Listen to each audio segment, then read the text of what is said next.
Welcome to another edition of We're Not Doing a Podcast alongside my co-host Mark Weber. I'm Jarrett Least. Now, Mark, we got football season coming up in just a few weeks, and a lot of people, they get into fantasy football. So I wanted to ask you, are you a big fantasy football guy, or it's not really your thing? Jared, I've known you for 13 years. When have I ever talked about playing fantasy football? I haven't played fantasy football since my senior year of high school. I would love to be a part of a fantasy football league potentially, but you know what? It kind of ruins the vibe a little. I enjoy fantasy pick'em, where you pick the NFL games based on the spread or win or lose. That's fun because it really gets you into every single NFL game on Sundays and makes Sundays a lot more interesting. Fantasy football, I'm fine without it. Yeah, it doesn't really do it for me. I did it many years ago, but I'm just someone who enjoys just watching games more. I No, understand. you probably lost and you lost interest, and you're like, these people don't know as much football as me, and then you just lost interest. Well, no, I actually won multiple fantasy baseball leagues going way back when, but I never won a fantasy football league.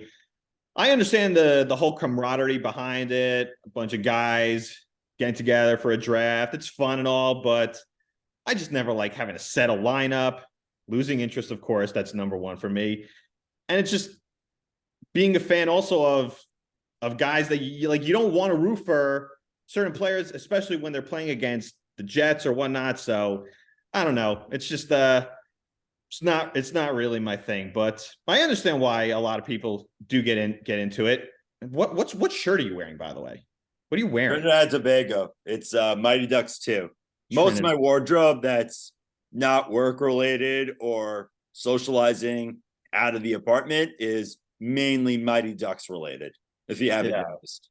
Yes, and one time when I got together with you, you were wearing a Josh Rosen Miami Dolphins shirt. When you came out to the Hamptons, you were looking like I don't even know what you were looking like, but it's all good fun times with Mark Weber with his fun t-shirts. Have any other interesting ones that you have besides the Mighty Ducks ones?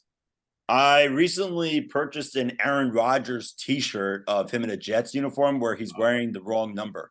He's wearing 12. It was before they officially announced that he was going to the number 8. Came out the day of the Pat McAfee announcement. I was a sucker and got that t-shirt, but now it's a collector's item that it has number 12 on it. Well, I actually have that same shirt in the proper number 8. So that's where So now we can expect what type of injury for Aaron Rodgers. No, no. This is not a bag on Jarrett podcast, and this is me just begging on you tonight. So you deserve the blame for getting the Aaron Rodgers number 12 Jet shirt, but I guess I can take credit for getting the proper number for number 8.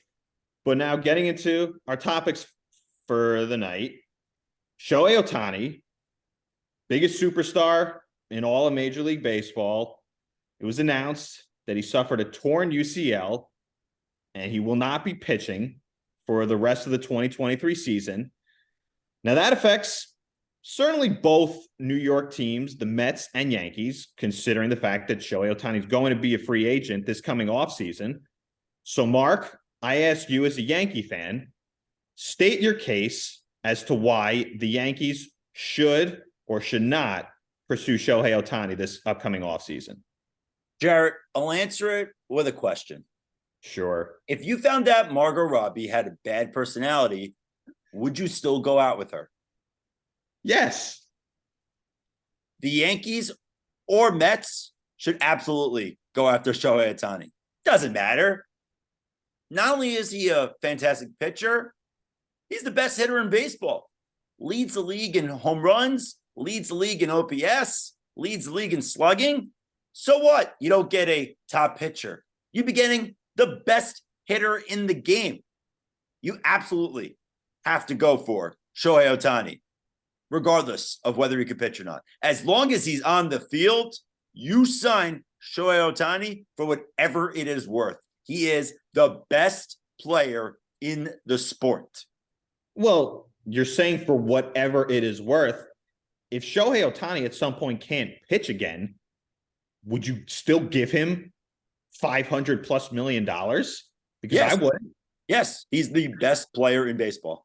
And I don't know if you're ever going to have someone in the next 5 to 10 years that could match as a talent or ability. I mean, 2 years from now, he's likely going to pitch if he does get Tommy John.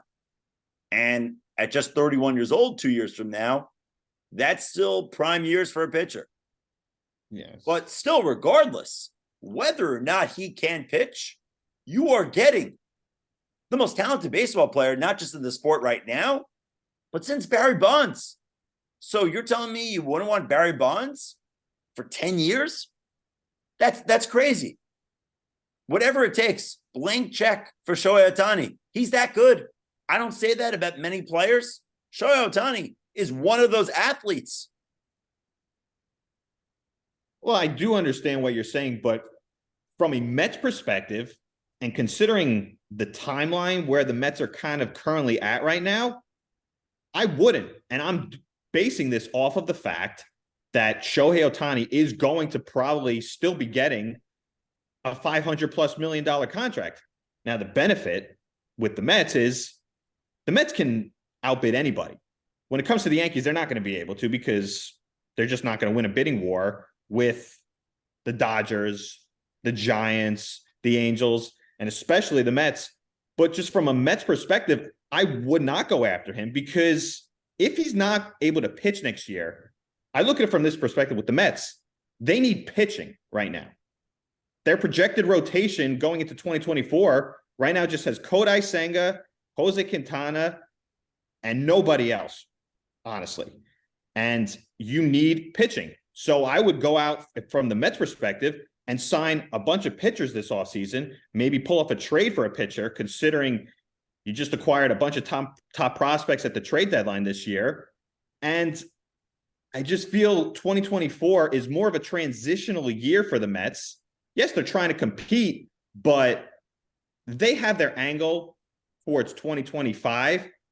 And I just personally feel the big free agent for the Mets to target that following offseason is Juan Soto and not Shohei Ohtani. That's just the way I feel. But I just said that he'll be ready to pitch by 2025 if he has Tommy John surgery. So if their timeline's 2025, okay, so he makes your team better at the plate and in the field. And then by 2025, when you're supposedly World Series ready, when you're supposed to be ready always by 2025 based on Steve Cohen's timeline, you'll have not just one of the best hitters in baseball, but one of the best pitchers.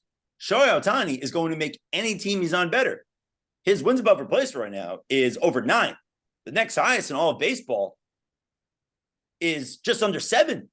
Mookie Betts, Ronald Acuna. He has 3 wins above those guys. And those are 2 elite talent in baseball for the last few years. Shohei Ohtani is far and away the best player in baseball, and he'll make any team he's on better. He enhances that timeline. Fortunately, not for the Angels, but for a team with the talent that the New York Mets have still with Alonso and Francisco Lindor, and for whoever they could spend the money on in the future, Shohei Ohtani is that guy that they have to get. Would you pay Shohei Ohtani $550 million if he was just a hitter for the rest of his career? Yes. See, I wouldn't. You look at a guy like Francisco Lindor, he got $341 million. He's an amazing player. He plays shortstop and he's a hitter.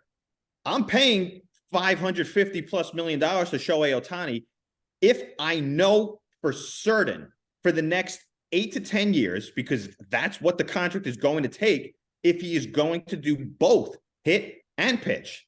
Yes, he's the best hitter in baseball. I'm not going to disagree with you on that, but you really just don't know how much longer he's going to be able to continue to do both.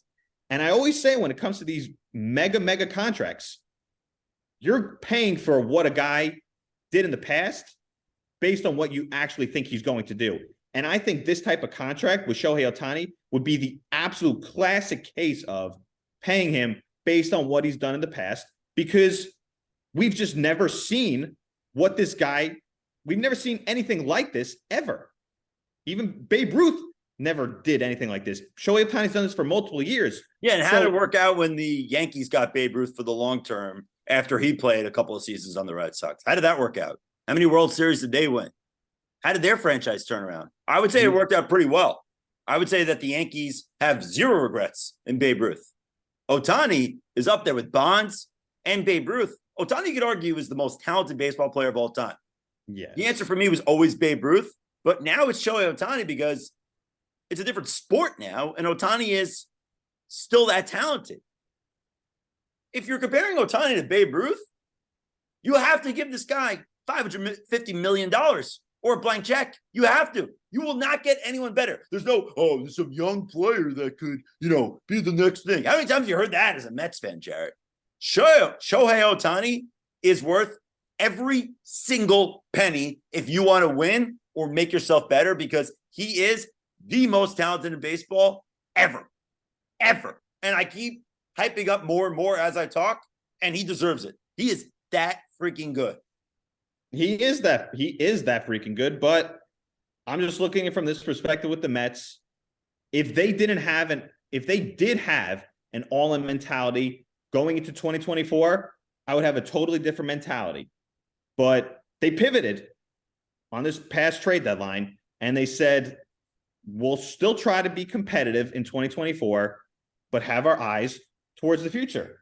So I'll just leave it at that. I think Shohei Ohtani is probably the greatest baseball player of all time, but based on the current timeline of the New York Mets, I just don't think it's the right time to go make a move like that. Now, sticking with one more thing, Babe Ruth, 6 seasons with the Boston Red Sox, went to the New York Yankees, became an absolute superstar, as we all know the story from there. Shohei Ohtani is in his 6th season in Major League Baseball. Next year could be the start of an even better career. Granted, Babe Ruth was 25 when he became a Yankee, as opposed to Shohei Ohtani, they'll be 29. Still, I would say for the most part, Babe Ruth had a decent career. But go on. He did, but the game's also so much different in today's world, in the sense that guys get hurt so much more because guys, they end up taking care of their bodies to such a great degree, but at the same time, they end up getting hurt that much more. Babe Ruth, for as great as he was able to play at the highest level by drinking beer and eating hot dogs. It was just a totally different game back then, and it's just a totally different game in today's era of baseball. But sticking with my New York Mets, it was announced that next season, Mets legends Darryl Strawberry and Doc Gooden are going to have their numbers retired. So, Mark, I asked you this question, considering they were legends of the 1986 World Series champion Mets. Do you think it's a little too late for them to retire the numbers? Should they have done it several years sooner? I don't get what it is with the Mets when it comes to retiring numbers. Why do you refuse to do it? It looks weird when other players are wearing these iconic numbers that were on even more iconic players. And the only time they've really had a quick turnaround was Mike Piazza 10 years after he retired. It just doesn't make sense to me. I guess retire it now better than never, but what about David Wright? Why aren't you retiring David Wright's number? That's common. I think that they should have retired his number when he retired from Major League Baseball 5 years ago, because he is the best Mets non-pitcher ever. But it's better late than never. But this probably should have been done 18 years ago, in my opinion, coinciding with the 20-year anniversary of the 1986 Mets. And that was a good enough time after both of them retired, because they did have a long career after their time with the Mets. I think that would have been perfect timing.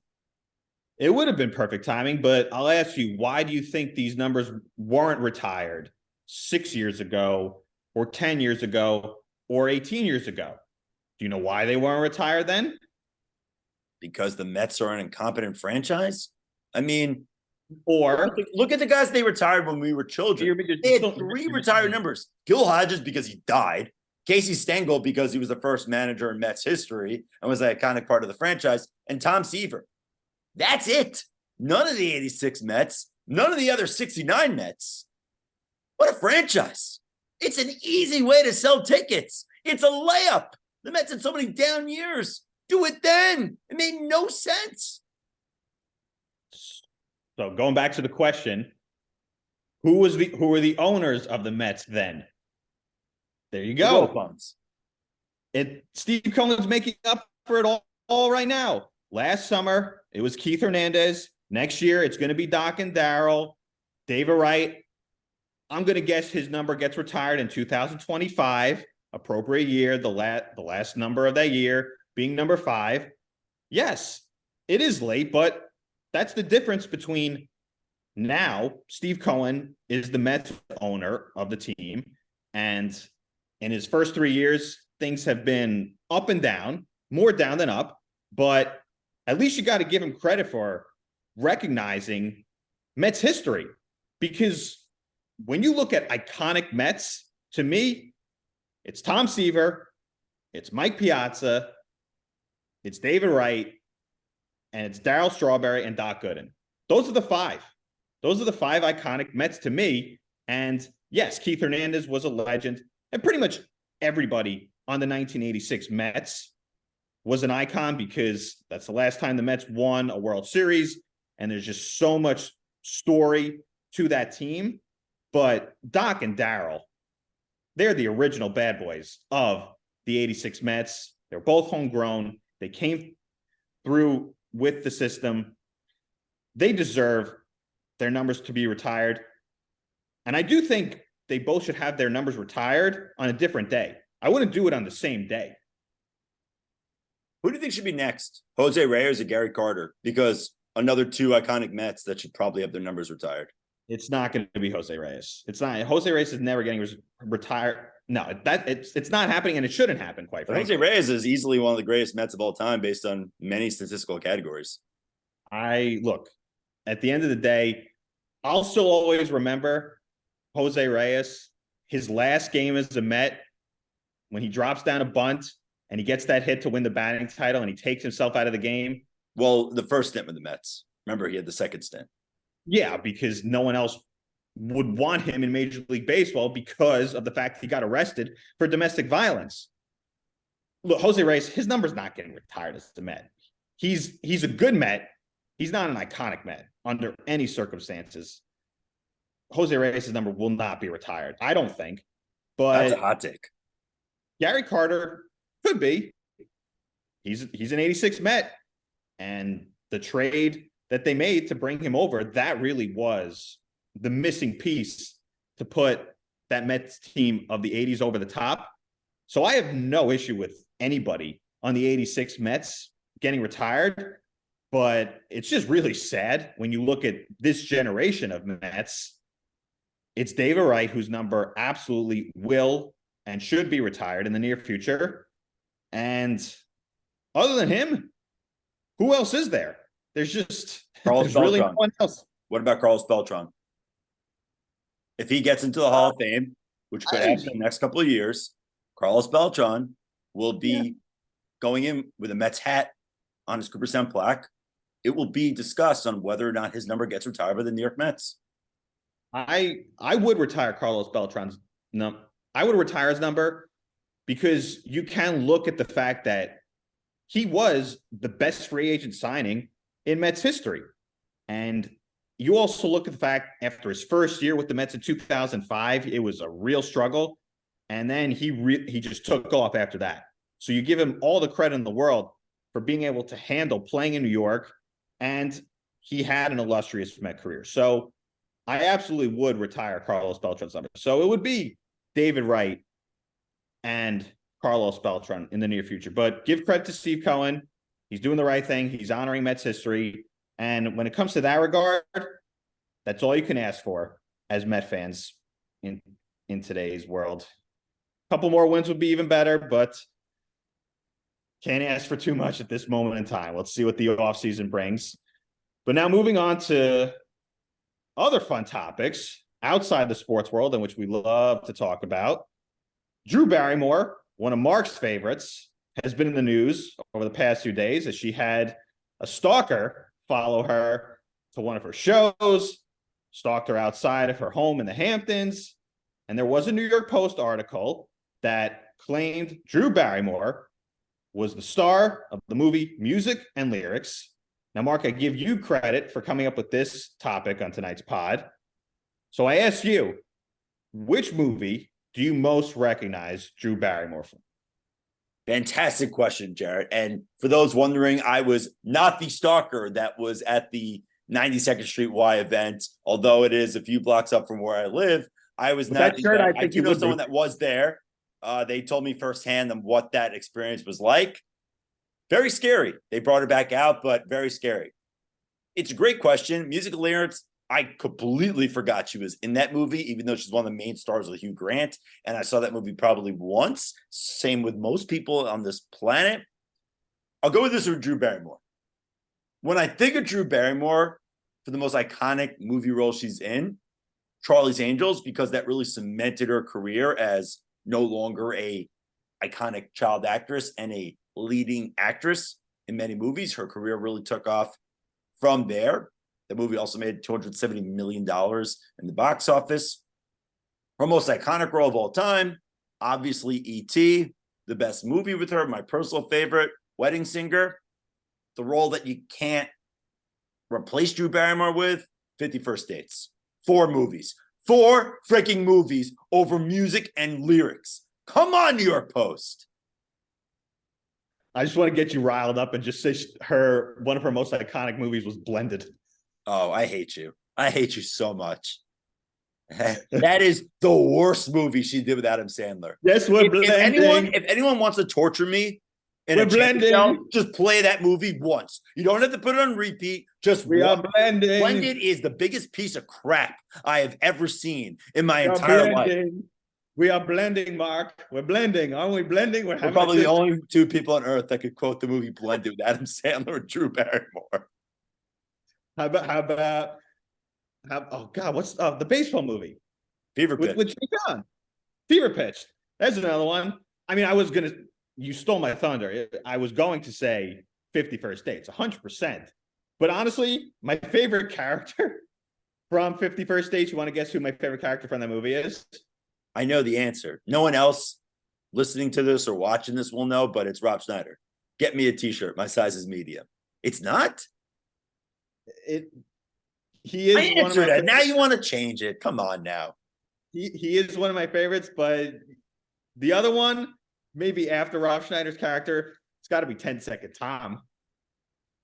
That's a little mean. I mean, that character, you got to feel bad for him. The Hi, I'm Tom, played by the classic Alan Covert, a constant role and character in Adam Sandler movies. He's a fantastic actor. Dan Aykroyd is great in that scene with 10-Second Tom. What about the brother, Sean Astin? He's hilarious in that with the steroids. Yes, he's funny. He's funny in that one as well. When he goes on the boat, he gives him the gift of the Spam and Reese's, and he takes it all back.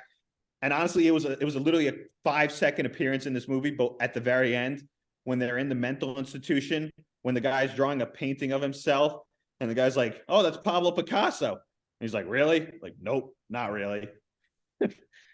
I like those sort of things, but yeah, Drew Barrymore to me, 50 First Dates.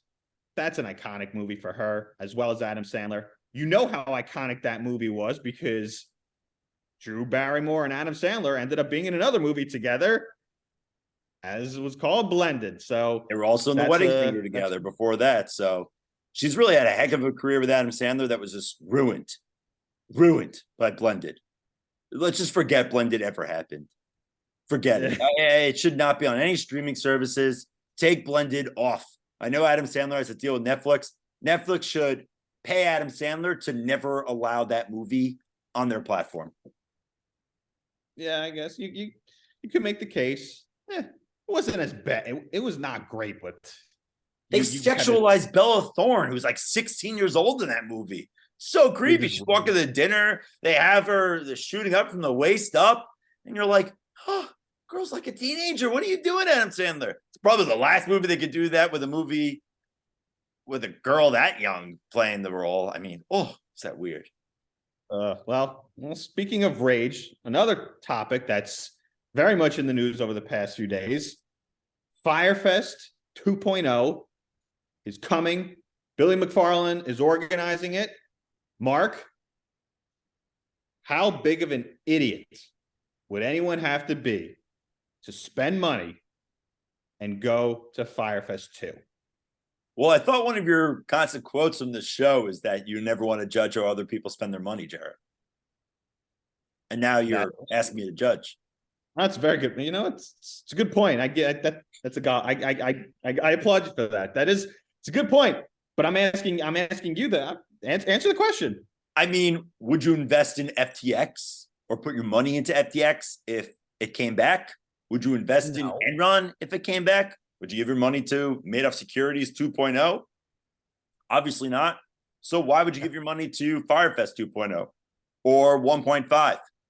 Doesn't make any sense. I mean, you know how bad Billy McFarland is as a human being when you search him on Wikipedia and his page is Billy McFarland, parentheses, fraudster. And then you're giving that guy money despite no musical acts or location. But you want to go and spend hundreds of dollars there. Doesn't make any sense. This guy should be in prison forever, in my opinion. Well, I'm going to look at it from a different angle. Why would you spend money to go to Firefest 2 when there wasn't even a 1? What was 1? Well, there was a 1, Jared. It just, everything went terribly wrong. But there was a Firefest. It was an event. Technically, there was one. You just literally all the psychologists and psychiatrists of the people that went. I mean, there was a Firefest. There was. Which was your favorite documentary?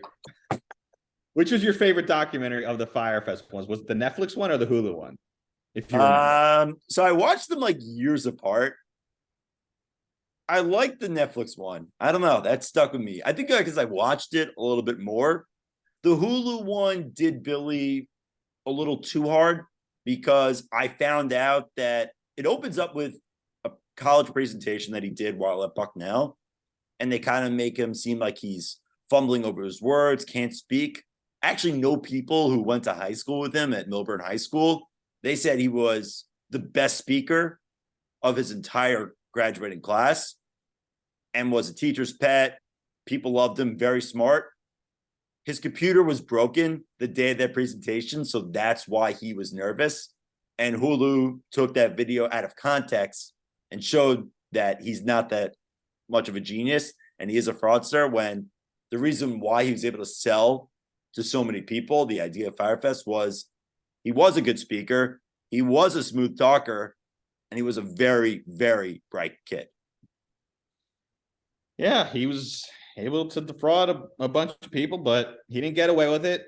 Now, as famously Dave Portnoy would say, I'm not a financial advisor. But do not invest in Firefest 2. Do not get tickets to go to it. It will be a poor allocation of your funds, and I'll just leave it at that. And moving on to our final topic of the night, with it or not with it, there's a new documentary that came out recently, going back to the 2006 Florida Gators, and there was a whole lot of characters on that Florida Gators team. Mark, is this documentary with it or not with it, based on what you've heard about it? So I watched an episode and a half. I liked it, but then after finding out that they didn't get into the weeds, quite literally and figuratively, of the Florida Gators, given everything that we know about the team with Aaron Hernandez, Raleigh Cooper, the Pouncey twins, a lot of entertaining people, I don't know if I'm going to want to watch the rest of it. Learning about Tim Tebow was fascinating, and I think if it was a Tim Tebow documentary, it would be more interesting. But to paint Urban Meyer in a positive light, exactly, is really not the greatest thing. And it's very clear that Urban Meyer was involved in this, just like Johnny Manziel was with the Netflix one, which was a lot better than the Florida Gators documentary. But I thought that was the most interesting thing about the Florida Gators from that era, is kind of seeing where they are now. Not a whole lot of NFL superstars. Like, the only superstars in the NFL from those teams when Urban Meyer was the coach, of guys to be drafted while Urban was leading the pack, was 2 guys, Joe Hayden and Maurkice Pouncey. 2 guys on 5 teams that Urban Meyer had. It's really not, wow, a lot of big names. Percy Harvin was a rookie of the year. Tim Tebow did get a playoff win and was the most famous person in all of sports at one point. But of NFL superstars, it's really just Joe Hayden and Maurkice Pouncey. And Maurkice Pouncey is the only one that will be even considered for the Football Hall of Fame. A lot of forgettable names at the NFL level. And very surprising because when you watch those teams, there was a lot of really talented players like Brandon Spikes. But Chris Leak was a good quarterback, but never an NFL prospect. But disappointing. Disappointing, Jared. Yeah, and you're also leaving out the fact that on that team you had Percy Harvin choke out one of their coaches. So the fact that, so this is now another edition of my Netflix rant, because I said not too long ago how Netflix was a scam. And now basically Netflix, it's just pure propaganda. You're basically hyping up Urban Meyer, who's the absolute worst. You have Suits come out on Netflix to give up a fluff piece on Meghan Markle to make it seem like she was all great and wonderful pre-marriage to the royal family. Bottom line, when it comes to Netflix, stop with the propaganda pieces. If you want to put out documentaries, give us the real thing. When it comes to the Swamp Kings and the Florida Gators, we want to know about the thugs. We want to know about the murderer of Aaron Hernandez. But they already have a documentary on Aaron Hernandez. That's what they'll argue. This documentary is about the Florida teams and about Urban Meyer. But when you think of that team from an audience perspective, you got to think like the audience. What does the audience want to watch in regards to that football team? The success of the team on the field, the success of Tim Tebow, and the success of Urban Meyer, or the fact that you had multiple criminals on that team? No, you want to hear about the criminals, and it makes one wonder what the Jerry Jones documentary that Jones got $50 million propaganda for Netflix from. Propaganda. It's Jerry Jones is paying Netflix. Speaking of Netflix, want to make a quick apology. I said last week that Adam Sandler's new movie would be out on August 18th. Google had the wrong date. It is August 25th. I tried to watch it with my wife last week. It was not on there, and then the date changed on Google. Damn you, Google. I thought I trusted you. Just want to get that out there. I needed that journalistic integrity apology. It's just Netflix is just ridiculous. Honestly, between the family sharing. Will you unsubscribe? Say that again. Will you unsubscribe from Netflix? If it were up to me, yes. But you know, the people. Who else is on your account now? You can't share with anyone. So why don't you unsubscribe, Jared? Well, when I have people come over, I want to watch Netflix. I'll just leave it at that. So that's how they get. People want to watch. Yeah, no. Oh, they're getting me. Oh, they're scamming. They're conning me good. They're taking my money. I'm reaching in my pocket and giving them my credit card information. You stupid bastards! But you know what? Damn you, Silicon Valley! They win. They win. Seriously. Who wins more, Netflix or X? Netflix or X, formerly known as Twitter. Netflix or X? Who wins your pocket more? Well, I don't pay for Twitter. Do I pay for Twitter? I don't think I pay for Twitter. You could argue you pay with your time. I do pay. And they get probably a lot of information from your phone. Glad to be back. Glad to be back there. It's great. It's great to be back on the X. Good times. Good times. But Swamp Kings on Netflix, it's not with it. Netflix, get your shit together, honestly. It's just really, it's not great right now. Come up with better things. I don't know. But that's all the time we have. For Mark Weber, this is Jared Lee signing off. We'll see you next week. Have a good night.